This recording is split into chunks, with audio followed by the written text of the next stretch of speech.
საქართველოში ვიზიტით მყოფი ევროპაში ამერიკის შეერთებული შტატების არმიის სარდალის სწავლების ღირსეული პარტნიორი 2017-ის მიმდინარეობას პირადად გაეცნო. ბაზიანის პოლიგონზე სასწავლო პროცესის მონახულებამდე გენერალ-ლეიტენანტ ფრედერიკ ბენ-ჰოჯეს მრავალეროვნული სწავლების შტაბში უმასპინძლეს.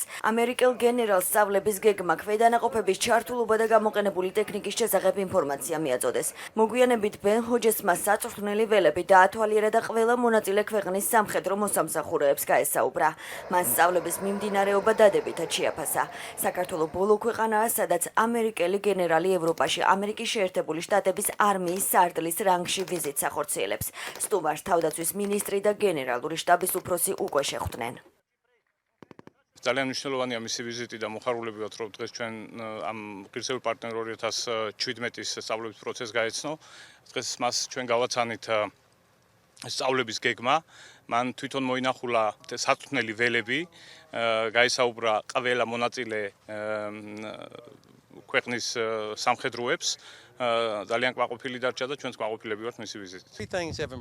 ბაზიანში ვიზიტის დროს ჩემზე სამმა რაღაცამ მოახდინა შთაბეჭდილება. პირველ რიგში მინდა გითხრათ, რომ გასულ წელთან შედარებით საწვრთნელი ტერიტორიების ხარისხი საგრძნობლად გაუმჯობესებულია.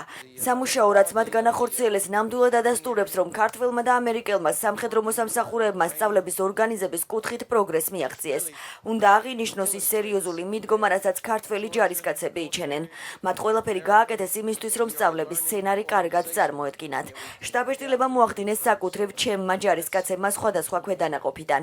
ისინი ინტენსიურად მუშაობდნენ 6 კვირის განმავლობაში. გრძელი გზა გაიარეს გერმანიიდან ვაზიანამდე.